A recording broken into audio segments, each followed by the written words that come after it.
নমস্কার বন্ধুরা, welcome to SLS of রাজ। তো তোমরা অনেকেই বলছো যে দাদা কেকেআর নিয়ে ভিডিও দাও, কেকেআর এর লাইন আপ নিয়ে ভিডিও দাও, ঠিক আছে, বা কেকেআর নিয়ে কিছু বলো। তো আজকে আমরা কেকেআর এর একটা অন্যরকম লাইন আপ নিয়ে চলে এসেছি।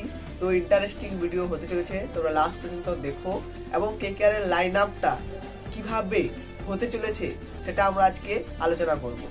তো গাইজ, কলকাতার কথা যদি আমরা বলি, যে কলকাতার দুটো মেন প্লেয়ার গুরবাজ আর রাসেল ইনজোর রয়েছে এবং অঙ্কিশ রঘুবংশীরও একটু ফর্ম অফ রয়েছে। তো মোটামুটি আজিঙ্কে রানে, হ্যাঁ তোমরা দেখেছো আজিঙ্কে রানে যা খেলছে ভাই, আজিঙ্কে রানে প্লেইং ইলেভেনে থাকছেই, ঠিক আছে। তো আমরা এমন একটা লাইন আপ নিয়ে কথা বলবো যে লাইন আপটা ব্যাটিং খুব শক্তিশালী হতে চলেছে, কিন্তু বোলিংটা একটু স্যাক্রিফাইস হবে, কিন্তু তারপরেও বোলিংও ঠিকঠাক আছে। তো আমরা লাস্ট পর্যন্ত দেখবো কিভাবে লাইন আপটা হতে চলেছে। তোমরা কন্টিনিউ থাকো চ্যানেলটার সঙ্গে। কলকাতা যে নর্মাল প্লেইং ইলেভেনটা নিয়ে নামবে সেটা আমরা আগে আলোচনা করেছি। তো সেখানে কুইন্টন ডিকক আর নারিন ওপেনিং করছে।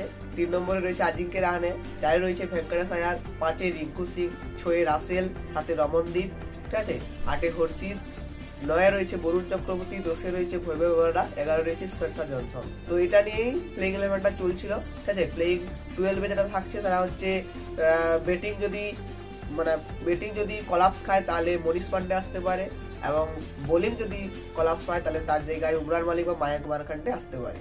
তো এটা মূলত এই প্লেইং ইলেভেনটা নিয়ে নামবে কলকাতা। ইন কেস ধরো সুনীল নারায়ণ ওপেনিং এ চলছে না, মানে ওপেনিং এ তাকে দিয়ে শুরু করবে, মোটামুটি তাকে 4-5টা ম্যাচ দেবে, কিন্তু 4-5টা ম্যাচের পর যদি দাঁড়াই না চলছে তাহলে নারিনের জায়গায় চেঞ্জ হতে পারে। সেখানে কি আসতে পারে? হ্যাঁ, নারিনের জায়গায় আমরা দেখতে পারি কুইন্টন ডিকক অ্যান্ড গুরবাজ, এই দুজন ওপেনিং করছে। 3 নম্বরে আজিঙ্কে রাহানে, 4 রয়েছে ভেঙ্কটাস, 5 আমাদের রিঙ্কু সিং, 6 রাসেল, 7 রয়েছে রমনদীপ, 8 নারিন। হ্যাঁ, 8 নারিন, এটা ঠিক যে নারিন 8 নম্বরে আসছে, কিন্তু নারিনকে 8 নম্বরে নাও নামাতে পারে, তাকে ফ্লোটার হিসেবে ইউজ করতে পারে, তাকে 5 বা 4 কোনো সময় পাঠিয়ে দিল, ঠিক আছে। তো নারিন ফ্লোটার হিসেবে থাকবে। 9 হর্ষিত, 10 আমাদের ভৈভব বরোরা, 11 হচ্ছে বরুণ চক্রবর্তী। তো এটা মূলত এই প্লেইং ইলেভেনটা নিয়ে নামবে যদি নারিন না চলে।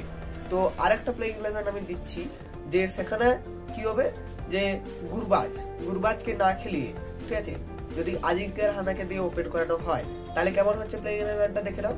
তো প্রথমে Quinton de Kock and Ajinkya Rahane opening করবে। 3 নম্বরে ভেঙ্কটেশ আয়ার চলে আসবে। হ্যাঁ, ভেঙ্কটেশ আয়ারের জায়গাটা একটু পরিবর্তন হচ্ছে। 3 নম্বরে ভেঙ্কটাস, 4 রিঙ্কু সিং, রিঙ্কু মিডল অর্ডারে খুব ভালো খেলে, ঠিক আছে, রিঙ্কু সিং 4 নম্বরে, 5 আগে খেলানো যেতে পারে, 5 পায়েল এবং 6 রাসেল। পায়েল এন্ড রাসেল জুটি মারাত্মক ব্যাটিং লাইন আপ হতে চলেছে, ঠিক আছে। তো আমরা 6-7 দেখে নেবো রমনদীপ, 8 নারিন। সেই 8 নারিন মানে নারিনকে ফ্লোটার হিসেবে ইউজ করা যেতে পারে, ঠিক আছে। তো যেখানে খুশি নামিয়ে দাও, পায়েল, রাসেল, নারিন, রমনদীপ, ও জাস্ট লেভেল। আর 4 নম্বরে রিঙ্কু সিং রয়েছে, মানে ব্যাটিং লাইন আপ প্রচুর ডেঞ্জারাস হতে চলেছে, মানে অন্য টিম ভাববে ভাই কি প্লেইং ইলেভেন নিয়ে নামছি রে, ঠিক আছে। তো তারপরে 10 কে রয়েছে, 10 হর্ষিত, 11 তোমার হচ্ছে বরুণ চক্রবর্তী, 9 রয়েছে আমাদের মায়াঙ্ক মার্কান্ডে, ঠিক আছে। যদি স্পিনার, ঠিক আছে, স্পিনারের দরকার হয় তাহলে মায়াঙ্ক মার্কান্ডেকে নিয়ে আসো, আর যদি মানে পেস বোলিং এটা, ঠিক আছে, দিতে চাইছো তাহলে উমরান মালিককে নিয়ে আসো। মূলত উমরান মালিক কেমন অবস্থায় রয়েছে, মানে কেমন চোটগ্রস্ত অবস্থায় রয়েছে না কি অবস্থায় রয়েছে, সেই অনুযায়ী কিন্তু প্লেইং ইলেভেনটা ডিসাইড করবে, ঠিক আছে। তো দেখি যদি উমরান মালিক ঠিক থাকে তাহলে আর একটা প্লেইং ইলেভেনের সঙ্গে যেতে পারে কলকাতা। তো সেটা হচ্ছে প্রথমে কুইন্টন ডিকক থাকছেই, কুইন্টন ডিককের সঙ্গে রাহানে ওপেনিং করছে।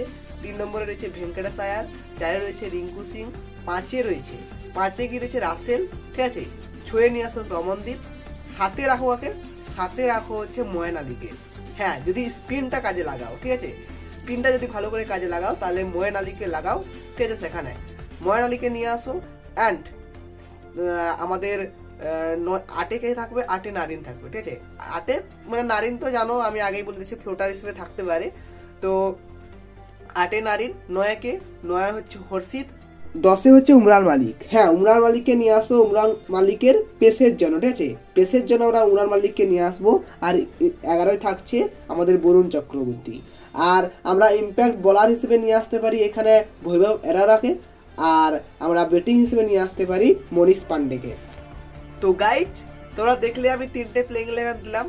তো এখন কেকেআর এর উপরে নির্ভর করে যে কেকেআর কোন প্লেইং 11টা নিয়ে নামবে। তবে হ্যাঁ, যে প্রথম প্লেইং 11টা দিয়েছিলাম যে নারিন যদি চলে যায় তাহলে সেই অনুযায়ী চলবে, আর যদি নারিন না চলে তাহলে মিড এপ্রিল মানে এপ্রিলের লাস্টের দিকে বা মের প্রথম দিকে এই প্লেইং 11 গুলো আসতে পারে।